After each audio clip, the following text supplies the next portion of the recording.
10 seconds remaining.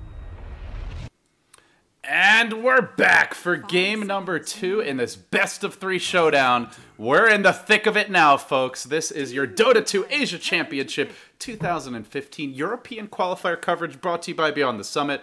As always, I am still LD, and I am still joined here by Dakota, or KOTLguy, as many of you know him. Yep, I'm still here. I'm still giving mana, by the way. So, if anybody wants a little pick me up, you know. Hit me up. Hit me up. I got the good stuff over here for you. But no, here we go. Back underway. Game number 2. Game number 1, we question Empire. You kind of question the draft, if that was their play style, if that's really what they wanted to bring to the table for game number 1. Navi sure as hell feeling pretty good. This is now a 3-game win streak for them, and I don't know the last time we saw Navi on a win streak like that, so they got to be feeling pretty warmed up and ready. Empire, this is a start to a draft that we normally see from them. Getting the Tidehunter and especially that Rubik. Now, Tidehunter, they found great success with. They're still undefeated in 6.83 with them. They are 5-0 with the Yoki Tidehunter. I've seen them win games with a 0-13 Yoki Tidehunter. They just seem to know how to get the stuff done. And then Rubik, it's Aloha Dances Rubik is absolutely phenomenal. Last game he was on the Undying. It just felt like he couldn't really do what he likes to do. Roam around, get great setups. He finds always great steals with the hero, so I'm not really surprised to see him go for it here. Navi, they get Vengeful Sphere because, well, Vanscore does a fantastic job being that safety net like we saw last game. And then, of course, Dazzle.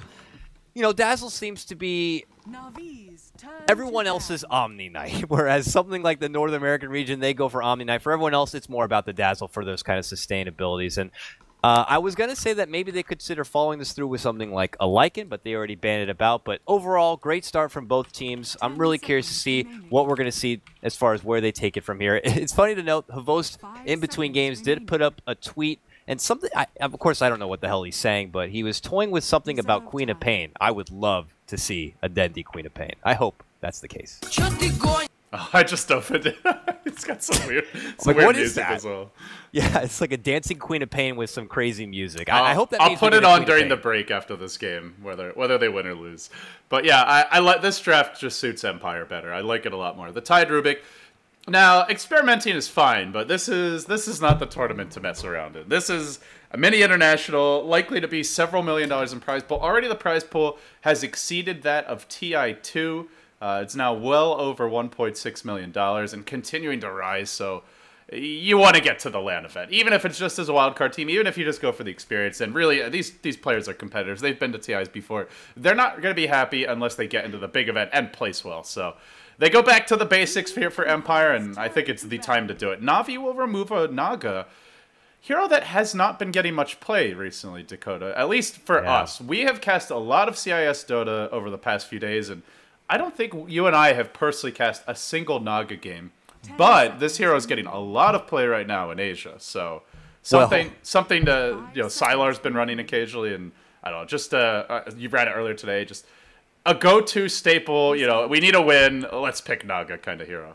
Call me a nerd, LD, but I actually remember we did cast a Naga game together. It was our very first cast together, way back during the NA Hub, maybe, when I got to actually do my first... I'm serious. Like, the first time I got to cast inside the BTS studio with you, it was a Naga game, and I remember the opposing team got a KOTL as well. I'm like, oh, all right. My first game here with you, and it's a KOTL game. I'm like, this can work. KOTL is great anti-push and being able to add pressure, and of course can wipe out this. And sure enough, the KOTL won and beat out the Naga. But it's funny because I actually remember that just because it was my first BTS studio cast with you. So call me a dork, but I just happen to remember that. Well, you got me there. You got me. Technically, okay. You don't remember anything I do with you, it's fine. Yeah, you're not very important to me, actually. No.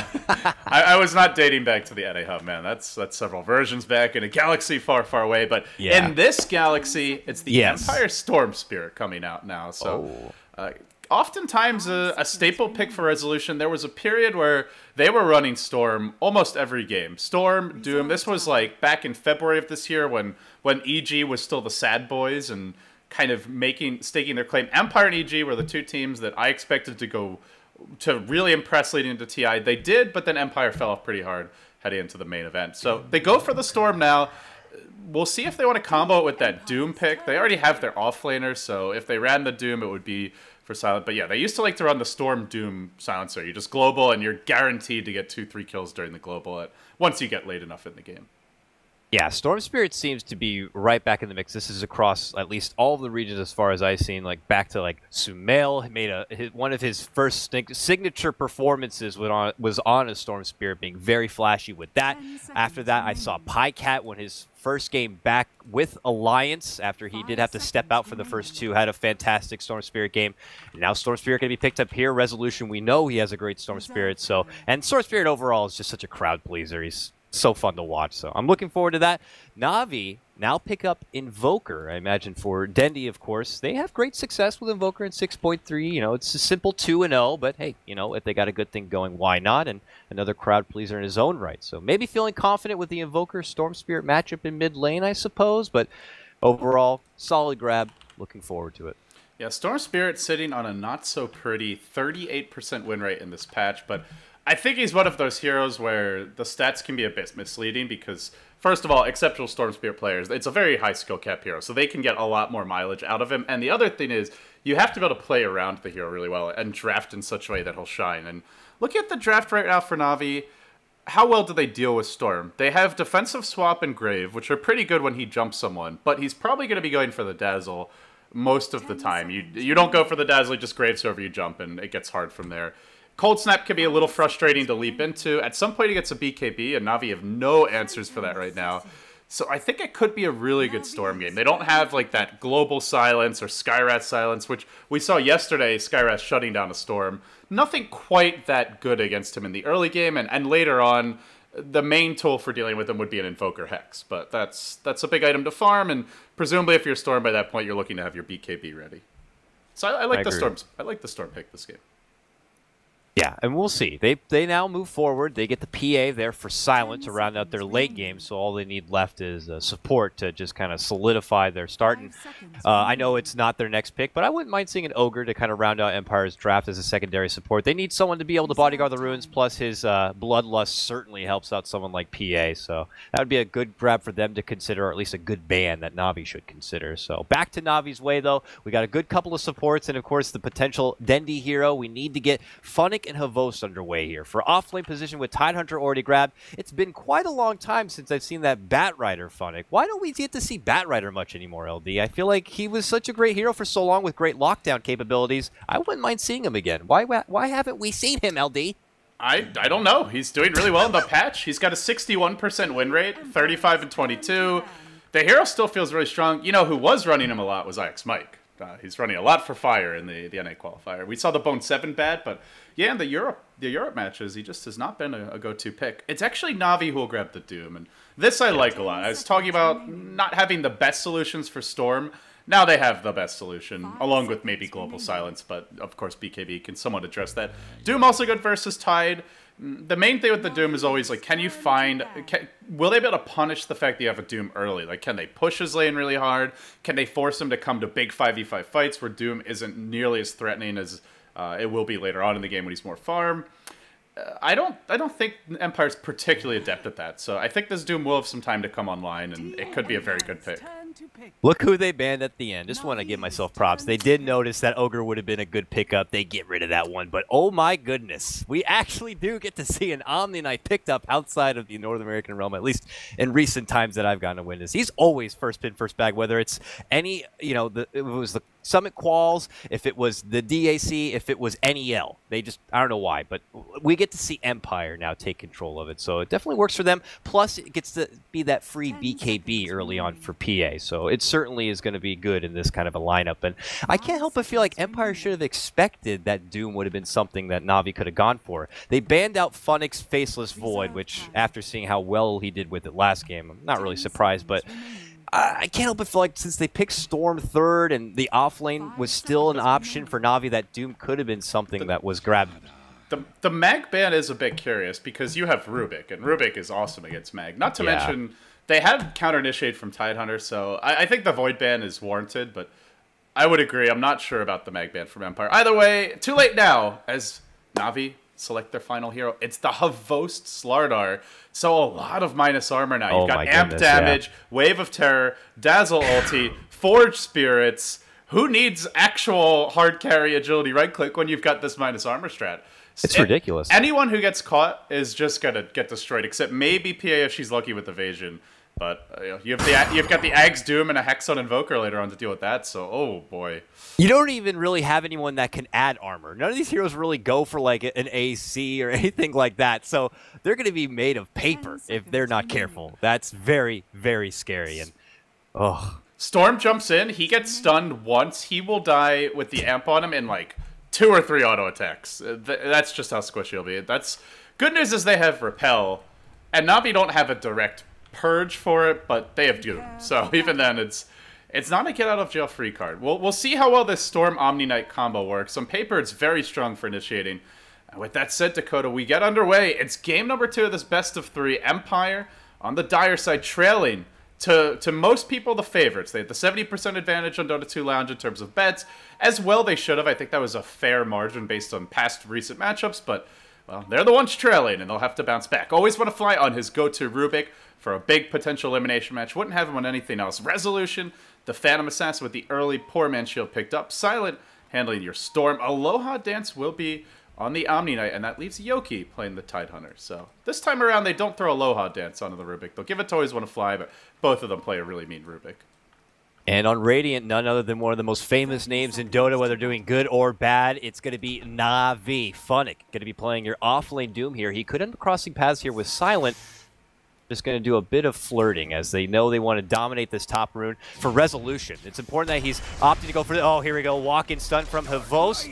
Already an early heal from Goblak. This is some serious flirting right here. This is how much they favor getting this early bounty rune. Remember, 100 gold, 100 XP. The other side, they're also dancing around with it. So Vanscore looks like he's going to be able to secure that one for Na'Vi. And on the other side, Empire are going to be able to allow Resolution. It's just so funny to see that because mid laners, obviously, it was all about the block. But nowadays, some of them consider the bounty rune to be a bit more important than having a strong blocking phase. But anyways, let's get back to the introductions. It's actually going to be mid lane Havost on the Slardar side by side with Goblak, their captain, on the Dazzle at least for now. Nearby, Funnick still, of course, on that dude in the jungle. He's actually not going to be in the off lane at the start. Vanscore is going to be playing your support Vengeful Spirit, and Dendi in the safe lane Invoker. And also worthy to note, Slardar hero we see a bit here and there, maybe on your like Team Leviathan and such, but he did receive some nice buffs in this recent patch. Amp damage has got a much lower cooldown at only 5 seconds. His sprint cooldown was also reduced, so you got to remember, now he could probably sprint from the fountain to the lane, and by the time he gets there, it's already off cooldown. So it's almost like a free quick trip to the lane. That's very nice. Kind of like Spirit Breaker charge, where you just can use it to move yourself around the map freely.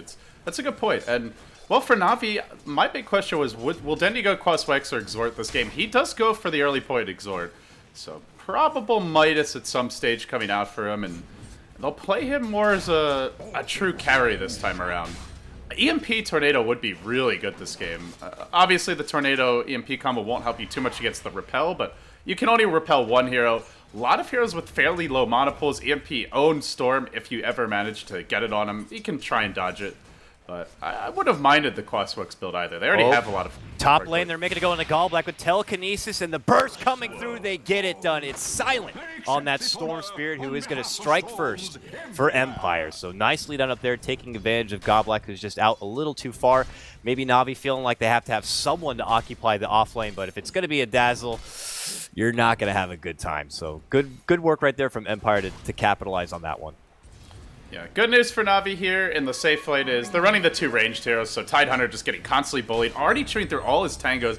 He's gone for the double rain of protection for the additional insurance against right-click harass, but that's okay, we'll just right-click you a few extra times is the thought process here for Na'Vi is they'll collect a bounty rune bottom. Looks like Vangscore will get another one. Very fast level 3 on the back of these bounty runes. Yeah, right? Thank you very much, Icerock, for the new bounty runes, especially for a support player. Yeah. I think this death for Goblak, not the biggest deal in the world. You do give it to a hero that wants to snowball in the form of that Storm Spirit, but they're running the Jungle Doom, so they're making up for the golden experience elsewhere and still doing pretty well in the mid lane. Havos left alone on the Slardar, sitting at 13-1, slightly behind on CS to Resolution. Not really a matchup where he can dominate, but they're trading farm evenly there. They're winning in terms of farm in the safe lane. They're getting free jungle farm on Doom, and Dazzle is getting his levels, extremely level-dependent support. If he dies 2-3 times, then you've got a problem. But the one death, I think it's an acceptable loss. Let's talk a bit about this mid lane matchup, because seeing Havos in the mid lane already is kind of, a bit outside the norm for the Na'Vi lineup, but he's also playing the Slardar and going against the Phantom Assassin, this dual melee kind of a matchup where he can freely throw out the stun and secure some extra CS. He is falling behind just a hair. It's Resolution ahead 19-3 to Havos 17-2, but it's Slardar against the PA. How is this supposed to work out, or is it supposed to be kind of a wash? I think I haven't seen the matchup before in a pro match, but bottom, sorry, LD. They're going to make it go on Yoki. The heal is there. He barely lives for now, plus the repel. It looks like he's going to walk away with this one. And Always Wanna Fly rotates in beautifully onto Dendi, gets a nice telekinesis, and Empire feeling a bit more on point in this game. They already secure another one. Whether it's top lane or bottom, they're finding the early kills. It's the Rubik, man. The Rubik involved in both kills here. Always Wanna Fly making things happen.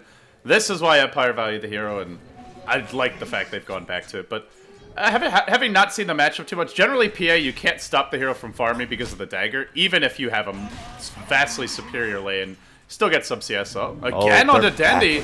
Gets tossed up, drop back down once more, and of course Exhort. Not much he can do, but gets the Sunstrike. Not enough damage for the kill. Vangscore also bullied off the lane.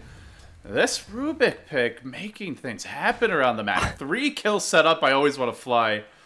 Look at him sprint around. That is such a hilarious hasted animation for a Rubik. Anyways, it's clearly the Empire way. This is how they want to play, and that is back-to-back takedowns on Dendi's Invoker, and now he has to do that long walk of shame back to base, just like that college frat girl has to do. Ugh, that's disturbing. Shoes in hand, holding your high heels in your hand like, ugh. Please don't see me. Hopefully nobody remembers last night. Someone always does. But yeah, Resolution is here with the dagger, level 3 now. The matchup PA should farm well. You don't really expect Slardar to dominate. He should stay relatively even in CS, but Resolution is guaranteed CS, whereas Havos has to fight for everyone with auto attacks. You can crush here or there, but top lane onto Godlike again they'll go. Bench has arrived. Grave is skilled, but just cannot get it off in time. They end up chain stunning and just focusing him down. Nicely done. Another death for the Dazzle. That's 4-0 for Empire. And on top of that, they're CSing extremely well in the PA and the Storm. The offlane Tide getting some kills going his way. So you gotta say Empire at least winning 2 lanes and breaking even in another. Yeah, and it should be their kind of early game. Na'Vi, obviously, they're supposed to bloom and develop a bit more so they can have that minus armor synergy. They can have that Doom at the ready, the safety of the swap, and of course, Na'Vi, or Dendi rather, needs those levels so he can really utilize his Invoker to its true potential. So it is going to be a bit of time before Na'Vi's lamp can come in online. Top lane, though, Always Wanna Fly going to snag up that regen rune. He's trying to walk away from this one, but Vanscore catches him off with a nice magic missile, and they're going to look to cut him off at the pass with that stun. It's going to be Goblak who does pick up the kill there, and Na'Vi finally get themselves on the board. You already can see how squishy they are. All of that damage was just with the Wave of Terror there. They didn't even get the amp damage off until the last auto attack, but imagine if the amp damage is there from the start. Heroes are going to melt if they get caught, and I think for hold on. Aloha Dance is sketching out Funnick doing the jungle because he went to do this super aggressive ward. He happens to cross pass with Funnick. Oh no, now he might end up dying. Now he's gone too far. He was hoping to get close enough to get off the heal bomb, but now he's in trouble. Forced to pull out the self-repel. He's going to try to walk away, but there's nowhere to go. No one nearby. Finally, Resolution's like, maybe I can help with a long-range dagger, buddy. I'm sorry. Oh, the Holy One does drop. All this for a covert mission to get this ward down. It was one of those, like, it seems too good to be true. Ooh, I'm going to drop a super aggressive ward, and I get a free Doom kill? This is my lucky day. And then he keeps on chasing, and it just all goes wrong. Plus, he dies. Now they know, hey, I think he planted a ward over there. Why the hell is he so deep? So they ping it out. There'll be a sentry coming. See, they already dropped the one sentry. That was so deep that Na'Vi just don't even expect it. Bottom lane, though, Dendi dove out. They'll chase him down. They get the kill again. TP canceled immediately. The poor Invoker just getting destroyed this game. Dendi 0-3. And this is one of the reasons why we don't often see Invoker getting a safe lane unless he's protected. Just so easy to chase and dive the hero. Has no real escape mechanism. At this point of the game, you just can't be going for Wex. It just shuts you down too much in terms of actually having an impact. So no Ghost Walk, and Empire just able to crush him repeatedly. Looks Now, like Dendy's done with it too. He's heading towards mid. he's going Midas, so he'll be able to catch up at some point, but it's really going to delay his impact in this game. Certainly so. And top lane, Silent is just having the time of his life. He's top net worth, top CS, and for a Storm Spirit, that's a bit scary. He's going to be able to ball out of control. Havos Not does again. ball up in Invis. Death but, number 4. Boy. Death number 4. No. Here we Dendy, go. No, nowhere is safe for Dendy. You can't even do neutral, sir. They get him again. Oh my God, this is where you're raid. If this is a pub and that's me, I'm upset right now. This is where Upset. Eternal Envy goes to the fountain in his pubs. Oh my goodness. But hey, it doesn't stop here. Resolution getting caught with the stun on Havos while they turn their attention onto Funnick, but there is going to be a Blink Strike. Resolution's fine. A separation there with the stun coming out from Vanscore will create some space. Na'Vi will walk away without losing anyone else, but the damage has already been done. Empire gave another great pick, and they're working with just 4 as Silent continues to farm up. Orchid is going to be very fast this game. Yes. Scary. Very scary for Na'Vi, and they're going to need a lot more time because Empire, they're going to be matching up with them very well, especially if they got all this early benefit. I mean, Aloha Dance's Omni Knight is getting pretty close to 6, so when they do try to make these big dives and try to go for those pick plays, you got to remember, GA is always going to be there for Empire, and that could prove to be troublesome. And who's going to be getting the defusal on Na'Vi? No one. I don't see them getting a defusal blade. If they do, it'll either be a support or it'll be much later on one of the melee heroes, but... yeah, you're going to have to find other ways to deal with the repelled hero. Probably you know what? Yeah, Doom getting the purge of the creep. It's such a low cooldown, and you could do it pretty freely. I can't remember who I saw doing it, but it worked out so well. That's true. Okay, yeah, maybe we do see that. Havos going to come in bottom lane. Going on to Aloha Dances. They'll bring in the reinforcements here. He repels and has no TP again, Aloha Dance. No repel TP out available. Now will GA. They'll amp him and just keep on running. Buys the TP. Scroll goes for the TP out. Bench stun catches him. Oh, that hurts. GA down. They have Ravage for Yoki. But he just doesn't have follow-up. And neither team looking to use their big ults much early. No Ravages yet. No Dooms. We just haven't seen those plays. The skirmish mid. Tide had stick charges for Ravage, but... just opts not to use it. Silence got DD, and he might be scouting out Funnick here. He's going to wait to see if he shows himself in the lane, or maybe someone pops out in the mid. But for now, he's going to stalk here. Waiting and baiting. Funnick knows, though. Yeah, they got that rune top, so Silent, just some waste of time. He'll TP bottom instead. There's also a Radiant Observer Ward here, so if he walks into the tree line, he will be spotted out again. For now, they don't have the vision. Oh, no, he's poked his little head out, so now they know. Silent with a lot of wasted time. These Na'Vi wards do. Well, maybe not. Maybe he gets the kill anyway on Godblack. No, it doesn't look like it. Yeah, that was very, very well done. Silent's like, okay, Funnick clearly knows I'm coming because he just disappears out of the lane. So I'll TP to the bottom. Maybe they don't know I'm there. And, well, they do have a ward there as well. So, fortunately, he's not going to get that easy pickoff like he wanted. Great wardage, I guess you'd have to say, for Na'Vi so they could scout out rotations like that. You could tell that Silent's like, I got lots of farm time. I'm ready to get some kills under my belt. By the way, they did finally get that Observer Ward this century about a minute and a half ago or so. they at long last dewarded. Dendy will go back to try to farm his Midas. The sad Invoker, level 6 at 11 minutes, no Midas. Technically it was in the safe lane, but that was anything but. That was the danger zone, and Dendy paid the price. They make this go on. Always want to fly top lane. Now with the Doom, chasing it will be a Vos. Creeps are going to block him. No, never mind. They don't cooperate whatsoever. Sunstrike's here, and I think they wanted Dendy to get that last hit, but unfortunately does not. It's okay. If you have to have anyone else get the kill, I'm sure Havost is fine. So he'll be able to pick up a little bit more for his slaughter because with Dendy not having such a successful early game, it does feel like it could be more pressure on Havost to be able to perform as the game does progress. He's going to look to build up here. Once he gets that amp damage to level 2, then things could be a bit more devastating for him. But like I said, then Empire could look to move as a 5-man hit squad, and they have a lot of team fight impact, especially with Omni Knight always being there, and plus the Ravage. So we'll have to see. Plus, Resolution's been farming relatively well. Looks like he is going to go down the road of picking up the Perseverance and now moving into a Battle Fury for more accelerated farm. So maybe Empire feeling confident about the late game as well here, but we'll see. Lots of people dancing around this mid lane. Something to potentially break out. Tidehunter Blink Dagger now online. No Orchid just yet, but Silent continuing to farm the enemy jungle with the Soul Rain bottle build. The nice thing is, you basically never have to go well unless you don't get any runes. So he could just stay parked in the enemy woods, constantly searching for pickoffs, and you can see the effect it has on Na'Vi. They're forced to sit back. They're always a bit nervous, scouting him out with the Wave of Terror now. Whereas Empire are freely farming around the map, and now they make their way towards bottom. For me, I feel like a big question that will kind of decide the direction this game takes for Navi is what sort of build does Havos go for? It looks like he's saving for Blink Dagger. The other main options for Slaughter, you can rush a Vanguard, you can rush a BKB. Those are generally the 3 builds we'll see.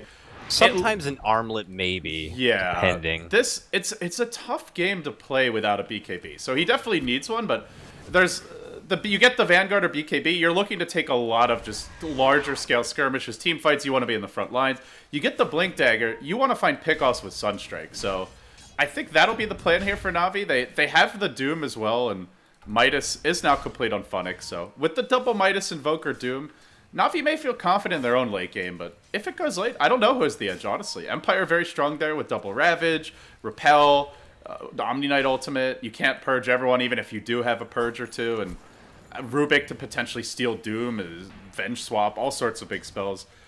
And Navi with the double Doom potential, it really could go either way late game. So it's interesting to see the teams and how they're going to look to approach it as the game moves forward. This always want to fly deep warding from the low ground, gets rid of that bit of extra vision, so now Navi feeling a bit more restricted in the dark, especially around this mid lane area. But yeah, I have to agree. The late game is definitely going to be determined by how this mid game is going to be going, because we have yet to see the Blink and Ravage coming out from Empire as well. So while Navi are thinking that maybe we can get Blink and stuns, Sunstrikes, Empire is a team that also has a big mid game, and they're going to make a go on Havos here at the top. There's your Gush, there's your pool. Might not even need this Ravage, doesn't really have much mana for it anyways, but they get Havos, easy peasy, lemon squeezy. He needs to be farming aggressively so that the rest of the team has a little bit of space, and it does take pressure off of Dendy. Still, that was a pretty ballsy play by Havos. They had already showed themselves top lane. Storm Remnant scouted them out, the Doom out, and he starts backing off. Doom was already leaving the lane. Havos was probably going to back after that creep, but that was one creep too far. Punished by Empire. Gets your Storm even closer to the Orchid. We've seen some very slow Storm Orchids lately, but this will be a quick one. Sub 20 minutes, and probably around that 18-minute mark. Well, actually even sooner. 16, 17 minutes. He'll have it. And again, public enemy number 1 is going to be Goblak on the Dazzle. But there's other heroes he can solo kill. He'll be able to solo kill Dendy pretty easily. Venge may need a +1 as she's got fairly high armor. But even if he can't solo kill everyone, with a +1 of a PA or anyone else, he'll get the kill. It's going to be a scary time coming up now for Navi. With the Blink on the Tide, the Orchid on the Storm, they really can't be off on their own. If they are, Storm, the perfect hero to punish it.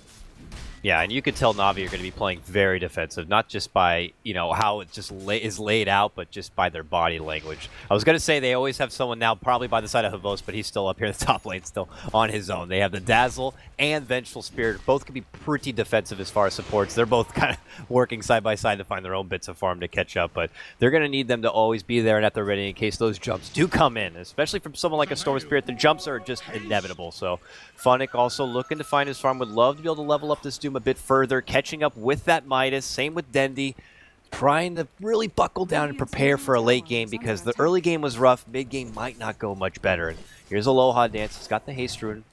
I was thinking that maybe he would scout out, but it looks like they're going to just kind of play a bit more reserved here. Yet to see that Blinkin' Ravage. Well, I say that, now they smoke up and they're going to go right towards enemy territory, maybe even swing around towards this mid lane. They have no idea this is coming. Didn't see the smoke, and they're going to make their move on to Dendy. Orchid revealed. Oh, no. Quick, easy kill. Death number, is that 5? Yeah, number 5 for Dendy. The struggle continues, and Yoki looks to make it a bit more. He's got Blink Ravage online. Navi in an awkward position is Goblak, rather, on the Dazzle. He gets blown up. No chance of a defensive swap, and that's the thing, is with the Orchid on Storm and the PA Battle Fury, they just get these kills before Navi can even react. Level 1 swap. It won't be level 2 for a long time, and as Vangscore swaps Aloha Dance, and he's rudely met with a PA crit to your face. Kill secured for resolution, and with this tier 1 falling mid, the way to Roshan gonna lie open for Empire. PA able to tank it. They've got the heals to throw on her. It won't be a particularly quick Rosh, but it will be a very tough one for Navi to contest with Ravage ready. Very apparent there with that swap. They were hoping that Havos was going to blink in from the high ground and get an easy stun set up and kill, but it's a good thing, I guess, Havos kind of waited a bit to see if it was safe, so he doesn't make the jump in. He would have been blown up just as quickly as well, because they had Ravage, yeah. They would have just destroyed him. So, not going to be the case. They get another good kill. Dendy goes down again. Very rough. Funnick fortunately does get his Blink Dagger, but all this while, Empire just kind of know they have the advantage. They know they can take a team fight. They got a Ravage, so they just move on into the Roche Pit. They're going to duke it out with the big one. This is going to be a free Aegis. Oh, Resolution Sunstrike damage! He gets the kill because he eats so much damage from Roche plus the Sunstrike. I guess Dendi finally gets something back for himself. This first kill right there, but they do end up losing out on the Roshan regardless. That's like a hole-in-one shot at a golf course. Beyond the eagle. What a shot by Dendi. Calculated, I guess. Yeah, you can't make these things up. Still though, they get Aegis. Silent probably the better Aegis carrier than PA anyway. It just uses the mana a lot more, and a hero that is not a one-shot wonder, whereas PA with BKB, that's pretty much it. Silent though, gonna get the jump on Dendi, gets the Orchid off, they defensive swap immediately. Now the swap stolen out by Always Wanna Fly. He'll have that to work with as this fight may move along. Doom deployed mid, onto Yoki. Always Wanna Fly, gotta swap the Slardart who's surging in backwards, and this Resolution leap forward. At the same time, on the other end of the engagement, Vayne score kept alive for now by the Omni ult, but he'll be dead to the dagger, and Silent begins to get a bit out of control. They isolate Dendi, looking to bring him down. Havos went real deep for the Rubik, killed Dendi with the Sunstrike, wind his way through the trees, has a point in Quas, or rather Wex, but won't be able to Ghost Wall because Invoke was cooling down. So yeah, the only victory there for Havos is he did run down your Rubik way behind the tier 1, but small consolation as Empire hold on to their Aegis and look for the tier 2. Look for the tier 2. Mind you, Yoki was doomed that whole fight, so he didn't even get a Ravage off. Now level 2. Blink, we have yet to see it even unleashed here. So considering how the struggling team fights are going for Na'Vi without that being even involved just kind of shows how dominating Empire are this game. They continue to just take objective after objective, also after coming on top of these big team fights. Always Wanna Fly, though, could be in trouble here. There's going to be your Blink in and the stun also, and it is going to be a slaughter, or a slaughter. A slaughtered. Slardart slaughtering Rubik. I think that's what I wanted to go for there. You like to make things hard on yourself, huh? I know, it's terrible. Well, nice pickoff there. Na'Vi just need to keep on finding those. Find Sunstrike pickoffs with the Blink Dagger on Slardart, with the Doom. The large-scale team fights simply are not going to favor them unless they start the fight 5v4 or 5v3, something like that. It's just too difficult to fight through the Ravage. Force Staff now online on Yoki. Rubik with the complete Arcane Boots. Going to work towards this Blink Dagger. Your Omni Knight for Aloha Dance. We'll see what his next choice is here. We have seen the Aghanims rush on a few Omni Knights, but I don't know if this is really the game for it. There's not much split push from Na'Vi. Uh-oh, Storm jumping in. He's going to look for the solo kill at a Boast, and Silent continues to just swing circles around him, bringing him down with the double damage rune. The snowball commences, and meanwhile on the top, onto Funnick, he'll go. Resolution gets Doom. Doesn't really seem to care too much. Alright, now he cares. The TP's come in. Sunstrike gonna be there. It's another connection from Dendi. The chase is on, but the heals from the Omni Knight slowing him down, as well as that Degenar. Can he get the kill? In the meantime, Dendi will get run down. Still Funnick chasing. Now the turn comes. He's overextended. He'll be shredded. And Goblak might well be next. They did use the Ravage to help secure that kill. Goblak graved and chased out. The stolen Forge Spirit's in pursuit. He's gonna get zapped in 3 seconds. Gosh. Sooner, they get the kill that way. 4 dead. Empire looking to force that deciding game number 3. Yeah, it just took too long for Na'Vi to get what they wanted out of that one with a quick rotation in, but you got to give props to someone like Omni Knight to help with that bit of sustained. Resolution's able to live through that Doom because of the heal, and they're just fine. And because of the overextension, the fight is just a little too chaotic there for Na'Vi. Empire are allowed to interject, and we get to see Yoki's Ravage. Yoki does eat the stun, but it's just a little bit of a harassment right there from Havos, but it looks like it's going to be another good kill, good team fight, followed through with a good objective on the takedown of this tier 2. So Empire are playing a flawless game. They don't get the deny either. Swap back, though, however, on the Rubik. They might just have to sacrifice him. Even though he is coming in with the heal, Aloha Dance, you might be in trouble now. Oh, nice. Self-repel, TP out. Is there enough damage? There's not, so he does make his way out. Havos definitely not a Bash Lord. He's on the chase now, looking for Resolution, perhaps. Not going to find the opening there. Well, still Silent, AFK farming, up to 4.3k gold. Does he even look towards straight, maybe a Bloodstone here, Hex? Generally would see the BKB next, but he's jumping in. I'll worry about items another day. For now, it's the Havos kill he wants, and it's the Havos kill he shall get. Out of control. Silent, indeed it will be. The Bloodstone on the way, and Along with that resolution, Lincoln Sphere about to be completed. Gonna give them an answer for the Doom, potentially. They have Repel, Lincoln Sphere now. It gets a lot harder to get those good Dooms off in the upcoming fights. This is feeling like yesterday's Game 3 of the Hellraisers taking on Empire, where they just kind of went objective from objective. They won every team fight they came across, and it was just perfectly executed and nice flawless play. Empire, from top to bottom, they've been performing so well this game. They've had Dendy in check, taking him down every single time, and then they'll be able to, have plenty of room for Silent to farm up. Now he's clearly reaping in the benefits. He gets so much done, doesn't even need to use the Aegis whatsoever, and this is going to be a struggle for Na'Vi to try to bounce back. Backs are against the wall. They're falling actually back on their asses at this point. It's rough. Real rough. Yeah, their tailbones are definitely sore after all the knockdowns they've taken, and Silent is going to look for a move now. He's on his own, though. 4 heroes grouped up bottom for Empire. They've been playing this 4+1 kind of arrangement most of the game, and it'll work out here. They take the tower bottom. Silent going to show himself mid. Now we'll go back for his BKB. We're looking at a Storm Spirit with a 25-minute BKB, almost complete, Bloodstone, as well as an Orchid, and almost, in fact, is level 16. Incredible start from him. Oh, Resolution diving in, does get the crit onto Funnick here, but not able to do much more significant damage. There's the jump in from Silent. Now trying to finish off the Funnick, and a beautiful Ravage setup right there. Easy Ravage. Just looking to clear house right now and just go right for game number 3. Guardian Angel's going to allow them to really go out of control at this point. Kill after kill. Funnick forced to pull out the buyback. Does get that Doom off onto Silent, but the damage has already been done. It's a dieback for him, and I think Na'Vi are going to have to consider throwing in the towel, and there it is from Captain Goblack. They've had enough. Empire, this is how they're supposed to play the game, and they take it to game number 3. For me, story of this game, the always want to fly Rubik. More than anything, that was what made things happen around the map. They get the early kill on a Vost, he rotates bottom, gets a lucky haster in for 1 kill, sets another up, just walking through the hard way, and they just play better when they've got strong roaming supports. Even if they don't get kills, the pressure they put out and the way it forces Na'Vi to play more defensively, to park supports behind the mid, it just changes the game. And I think Dendy needed more protection bottom. Part of it is that they're running the Doom in the jungle, right? So he's not threatening the off lane at all. So as a result, Empire are free to move off of that lane, which means Dendy has more to deal with. It all kind of fell apart from there. So going into the next game, Na'Vi have to be ready for the early roaming aggression from Empire. Whether that means picking more survivable heroes in the lane, whether it means just picking tankier heroes, heroes that want to take fights early, or just trying to ban out some of these supports or pick equally strong roamy ones up for themselves. But you got to take Empire out of their comfort zone, or they're going to continue to just take over the game from minute 1. Couldn't agree with you more, and well, if you're a Na'Vi fan, this is a hard scoreboard to look at. It's 1-7 Dendy, 0-3 Doom from Funnick.